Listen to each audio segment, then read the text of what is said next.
Hello everyone, welcome back to my channel. So जैसे कि मैंने प्रॉमिस किया था कि मैं आपको पूरा प्रोसेस स्टेप बाय स्टेप बताऊंगी कि मैंने अपनी फर्म कैसे रजिस्टर करवाई, कैसे मुझे सीओपी मिला और क्या क्या स्टेप्स होते हैं, ताकि कल आप एक माइंड सेट कर सको कि आपको एम्प्लॉयमेंट के लिए जाना है या फिर अगर आपको प्रैक्टिस के लिए जाना है तो आपको क्या प्रोसीजर ऑप्ट करना है। ठीक है, सो स्टार्ट करने से पहले please do like, share, subscribe और इस वीडियो को एंड तक ज़रूर देखिएगा। और जो भी इंफॉर्मेटिव डिटेल्स हैं वो मैंने डिस्क्रिप्शन में अटैच कर दी हैं। ठीक है, सो स्टार्ट करते हैं। देखो, जब आप सीएस बनते हो तो आपके पास दो ऑप्शंस होते हैं। ठीक है, या तो आप एम्प्लॉयमेंट के लिए जाओ या फिर आप अपनी प्रैक्टिस कर सकते हो। ये अपना अपना व्यू पॉइंट होता है। ठीक है, और अपना एक परसेप्शन होता है किसी भी चीज़ को करने का। मेरा पहले से यही था कि मुझे अपनी प्रैक्टिस करनी है, बट स्टार्टिंग में जब मुझे अपॉर्चुनिटी मिली एज अ सीएस काम करने की भी, तो मैंने वो कुछ टाइम के लिए अबाउट 6 मंथ्स के लिए मैंने वो ऑप्ट किया था। और उसका मैंने व्लॉग्स भी कई डाले हैं अपने यूट्यूब चैनल पर, तो आपको पता होगा, मतलब आपने देखे होंगे, और नहीं देखे होंगे तो आपको डिस्क्रिप्शन में मिल जाएंगे या फिर आप मेरे यूट्यूब चैनल पर भी जाकर देख सकते हो। CS vlog, day in a life of a company secretary, मैंने ऐसे किया है। ठीक है, चलो, तो अब मैंने डिसाइड किया कि मुझे सीएस मतलब सीओपी लेनी है। तो देखो, फर्स्ट स्टेप क्या होता है, you have to apply via stimulate portal. जैसे आपका एक स्टूडेंट पोर्टल है अभी, ऐसे ही आपका मेंबरशिप नंबर एंड पासवर्ड से लॉगिन करके आपका क्या बन जाता है, स्टिमुलेट पोर्टल बन जाता है। उसमें आप जाओगे, सीओपी लिखा हुआ होगा, या आपको दिखाई भी दे रहा होगा साथ साथ में। आप इसमें रिक्वेस्ट डालोगे, इन्फॉर्मेशन फॉर्म के लिए जब आप अप्लाई करते हो ना, तो उसमें नंबर ऑफ़ पर्टिकुलर्स होते हैं, लाइक आपका प्रोफेशनल एड्रेस कौन सा है, आपका रेजिडेंशियल एड्रेस कौन सा है, ईमेल आईडी, आपका मेंबरशिप नंबर एंड ऑल, आप किस किस सेक्टर में प्रैक्टिस करना चाह रहे हो, और थोड़ा सा डिटेल जो भी आपकी होती है वो आपको अच्छे से इजीली समझ में आ जाएगा, वो आपको फिल करनी है। एक बार जब आपकी ये चीज़ हो जाती है, आपको कुछ जो फ़ी होती है सीओपी के लिए वो आपको पे करनी होती है, और after you submit all the things, ठीक है, तो आपका क्या होता है, सीओपी के लिए एप्लीकेशन सबमिट हो जाती है। फिर आप फॉलोअप करते हो। फॉलोअप करने के देखो, सीएस में दो ही तरीके हैं। एक तो आप जो उनका नंबर होता है, जो आपका आईसीआईसीआई हेल्पलाइन नंबर है, आप उसमें डायरेक्टली कॉल करके पूछ सकते हो। ठीक है, बस इसमें ध्यान रखना ये होता है कि जो भी आपका रजिस्टर्ड नंबर है एज अ स्टूडेंट और एज अ मेंबर, ठीक है, जो मतलब जैसे आप स्टूडेंट हो तो आप स्टूडेंट वाला जो नंबर है उसी से कॉल करो, और जो ऑपरेटर होता है उससे डायरेक्टली बोलो कि आप मुझे इस डिपार्टमेंट में फॉरवर्ड कर दो। फिर उनको आप सब कुछ समझाओ, तो आपका जो मतलब जो क्वेरी है सब सॉल्व हो जाती है। ठीक है, अब सेकंड क्या था, सेकंड मैंने फॉलोअप लेना शुरू किया। तो मेरी बात हुई थी ऐसे ऐसे, मतलब थोड़ा सा, यार देखो, थोड़ा प्रोसेस है तो सही है ना, टाइम लगता है और फॉलोअप करना आपको पड़ता है। तो मेंबरशिप नंबर जो है वो आपको अलॉट हो गया। मुझे 1 हफ़्ता लगा था मेंबरशिप नंबर अलॉट होने में, सॉरी मेंबरशिप कह रही हूँ मैं, सीओपी नंबर अलॉट होने में मुझे 1 हफ़्ता लगा था अराउंड, तो वो हो गया था।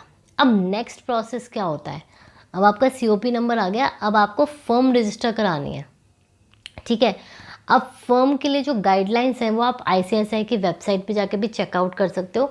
बट बेसिकली उसमें ये होता है कि आप अपने नाम के इनिशियल्स, अपने स्पाउस के इनिशियल्स, या फिर अपने फादर मदर के इनिशियल्स, या आपके सन और डॉटर मतलब चिल्ड्रन के इनिशियल्स को यूज़ करके फर्म का नाम सोच सकते हो। ठीक है, तो मतलब नंबर ऑफ़ अटैम्प्ट्स लग सकते हैं, क्योंकि जब आप मेल करते हो आपको एक लेटर बनाना होता है। ये लेटर आपको यहाँ पे शो हो रहा होगा। ठीक है, ये लेटर इस तरीके से आपको बनाकर, अपनी डिटेल्स देकर, और जो भी आपके प्रपोज्ड नेम्स हैं वो सारे एक प्रायोरिटी बेसिस में आपको लिख के उनको देना होता है।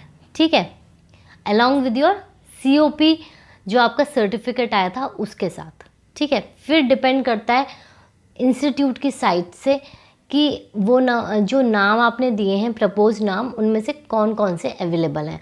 मेरा कुछ टाइम लग गया था इसी में, क्योंकि अवेलेबल नहीं थे। Ankita Agarwal and associates, Ankita Agarwal and company, इस टाइप के सारे जो नाम थे वो अवेलेबल नहीं थे। तो फिर मैंने दूसरा नाम ऑप्ट किया, फिर मैंने अपने हस्बैंड का नाम लगा के और फिर उसके बाद मैंने फॉर्म बनाई। तो अब ठीक है, अब बन गई, ठीक है। अब जो प्रोसेस होता है इसके बाद तो आपको क्या हो जाएगा, आपको मेल आ जाएगी कि सक्सेसफुली आपका हो चुका है register and you are good to go. अब आप अपनी प्रैक्टिस स्टार्ट कर सकते हो। देखो कुछ यहाँ पे मैं चीज़ें आपको बताना चाहूँगी जो आपको ध्यान रखनी है, जो मुझे थोड़ा सा प्रॉब्लम हुई। एक तो जब आप नाम प्रपोज करो तो आप गाइडलाइंस पहले देखोगे ही देखोगे। आज जो गाइडलाइंस हैं, ज़रूरी नहीं है कि जब आप फ्यूचर में लेना चाहो तो आप गाइडलाइंस चेंज हो गई हो नहीं हो गई हो, ये सब आपको देखना है, ठीक है। दूसरी चीज़, कहीं भी ना एक एरर का स्कोप मत रखना, क्योंकि होता क्या है कि अननेसेसरी वो जो चीज़ है वो लिंगर ऑन हो जाती है, ठीक है। डीएससी मैंने अपने पहले ही बनवा लिए थे, तो आप भी अपने डीएससी पहले बनवा के रख सकते हो।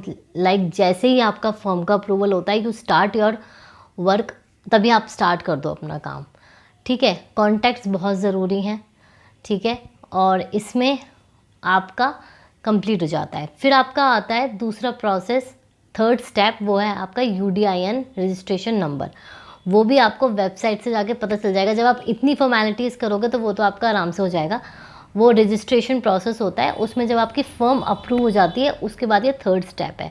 और फिर तो अपनी फ़र्म के लिए GST नंबर अप्लाई करोगे या पैन कार्ड अप्लाई करोगे तो वो सारी चीज़ें आपकी अपने आप हो जाएंगी, ठीक है। तो यही पूरा प्रोसेस है जिसमें मुझे आपको समझाना था कि ये आपका रजिस्ट्रेशन प्रोसेस है, आप फॉर्म कैसे करते हो, ठीक है। तो आई होप आपको समझ में आया होगा। और पता है ये चीज़ें ना चेंज होती रहती हैं। लाइक फॉर एग्जांपल, जब मैं जस्ट मेरा मेंबरशिप नंबर ही मिला था और मैंने COPay के रिगार्डिंग देखा था, तो उनकी अलग पहले वाली वेबसाइट चलती थी और उसमें ना फॉर्म D जो फिल करना होता है, अब तो स्टिमुलेट पोर्टल हो गया, पहले दूसरा प्रोसेस था। तो मैं इसलिए आपको सेफ साइड कह रही हूँ कि जब भी आप इस चीज़ के लिए स्टार्ट करोगे प्रोसेस, तो पहले अपनी वेबसाइट पे जाकर, ICSI वेबसाइट पे जाकर गाइडलाइंस चेक कर लेना और उसके हिसाब से प्रोसीड करोगे तो आपका टाइम बहुत कम लगेगा, ठीक है। बाय द वे, मेरी जो फर्म है उसका नाम है अग्रवाल जिंदल एंड कंपनी, ठीक है। और we have started the thing. तो बस अब इसको करना है और आप लोगों के लिए अच्छी अच्छी वीडियोस बनानी है।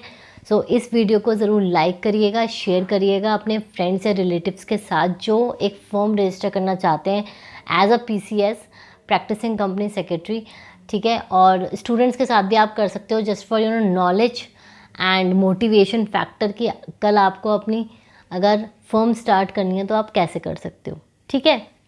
और please do like, share, subscribe करो, स्टे ट्यून, क्योंकि अब आगे बहुत ही इन्फॉर्मेटिव आपके जो आइडियाज़ होंगे आप मुझे कमेंट सेक्शन में ही बता सकते हो। उन आइडियाज़ को लेकर मैं वीडियो बना सकती हूँ आप लोगों के लिए।